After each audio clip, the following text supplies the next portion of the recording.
రెడ్డిగా గిరిజన ప్రాంతాల అభివృద్ధి కోసం సరికొత్త కార్యక్రమానికి ఏపీ ప్రభుత్వం శ్రీకారం చుట్టనుంది. అడవి తల్లి బాట పేరుతో గిరిజన గ్రామాల్లో పూర్తి స్థాయిలో రోడ్ల అభివృద్ధికి ఉప ముఖ్యమంత్రి పవన్ కళ్యాణ్ సంకల్పించారు. దీనికోసం అల్లూరు సీతారామరాజు జిల్లాలో 2 రోజుల పాటు ఆయన పర్యటించనున్నారు.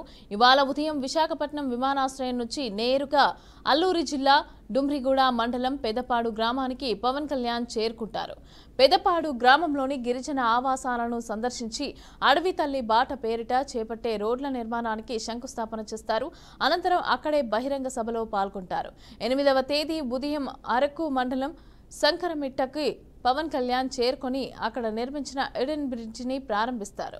అక్కడి నుంచి విశాఖపట్నం ఇందిరాగాంధీ జువలాజికల్ పార్క్ కి చేరుకుంటారు. అక్కడ ఎకో టూరిజం పైన సంబంధిత అధికారులతో సమీక్ష నిర్వహిస్తారు.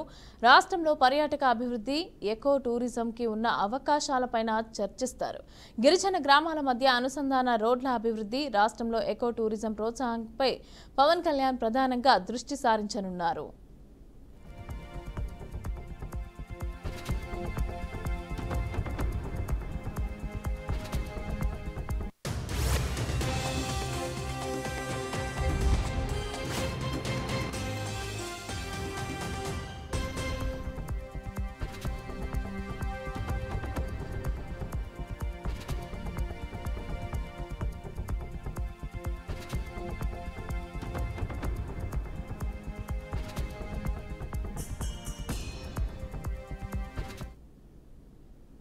తెలంగాణ రాష్ట్ర రాజకీయాలలో నేడు కీలక పరిణామం చోటు చేసుకుంది. ఇక ఇవాళ ఎమ్మెల్యే కోట ఎమ్మెల్సీల ప్రమాణ స్వీకారం జరగనుంది. ఎమ్మెల్సీలుగా అద్దంకి దయాకర్, విజయశాంతి, శంకర్ ప్రమాణ స్వీకారం చేయనున్నారు. ఉదయం 11 గంటలకు మండలి చైర్మన్ కార్యాలయంలో ప్రమాణ స్వీకారం నిర్వహించనున్నారు.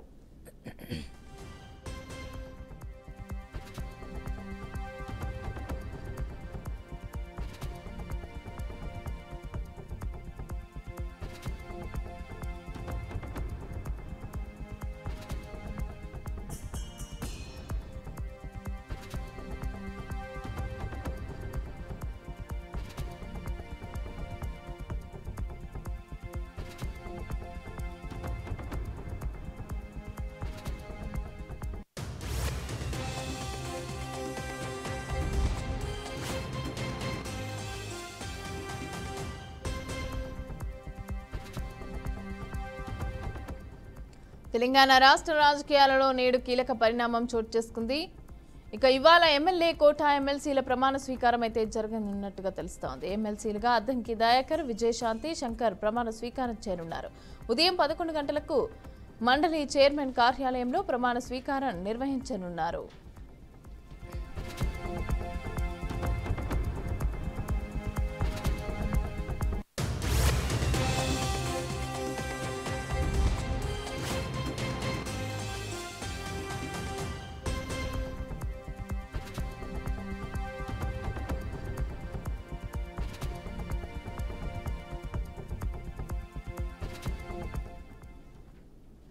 దక్షిణ అండమాన్ సమీపంలో ఉపరితల ఆవర్తనం ఏర్పడింది.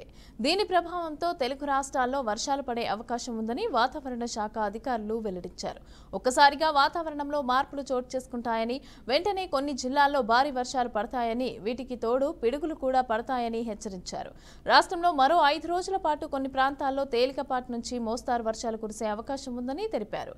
మరికొన్ని జిల్లాల్లో ఎండ కూడా ఎక్కువగా ఉంటుందని స్పష్టం చేశారు. గరిష్ట ఉష్ణోగ్రతలు 2 నుంచి 4 డిగ్రీలు పెరిగే అవకాశం ఉందని పేర్కొన్నారు.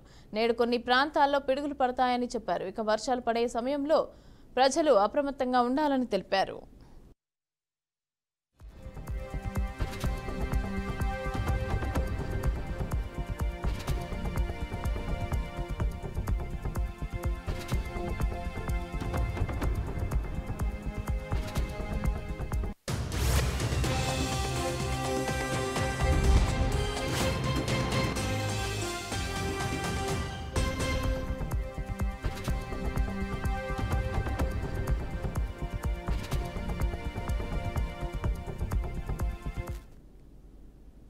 అగ్నివీరులకి సంబంధించి హర్యానా ప్రభుత్వం కీలక ప్రకటన చేసింది.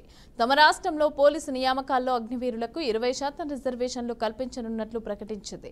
ఈ విషయాన్ని ముఖ్యమంత్రి నయాబ్ సింగ్ సైని వెల్లడించారు. అగ్నివీరుల నమోదు కోసం ప్రత్యేకంగా ఓ పోర్టల్ను అందుబాటులోకి తీసుకురానున్నట్లు చెప్పారు. ముఖ్యమంత్రి నయాబ్ సింగ్ అధ్యక్షతన పంచకులలో సమీక్ష సమావేశం అయితే జరిగింది. ఇక రాష్ట్రం నుంచి 2022-23లో 2227 మంది, అదేవిధంగా 2023-24లో 2893 మంది ఆర్మీ, నేవీ, ఎయిర్ ఫోర్స్లలో చేరారని గుర్తు చేశారు. త్రివిధ దళాల్లో సర్వీసులు పూర్తి చేసుకున్న అగ్నివీరుల భవిష్యత్తును కాపాడేందుకు తమ రాష్ట్రం కీలక నిర్ణయం తీసుకుందన్నారు. నియామకాల్లో వారికి 20% రిజర్వేషన్లు కల్పిస్తామని దేశంలో ఈ తరహా నిర్ణయం తీసుకున్న తొలి రాష్ట్రంగా నిలిచిందన్నారు.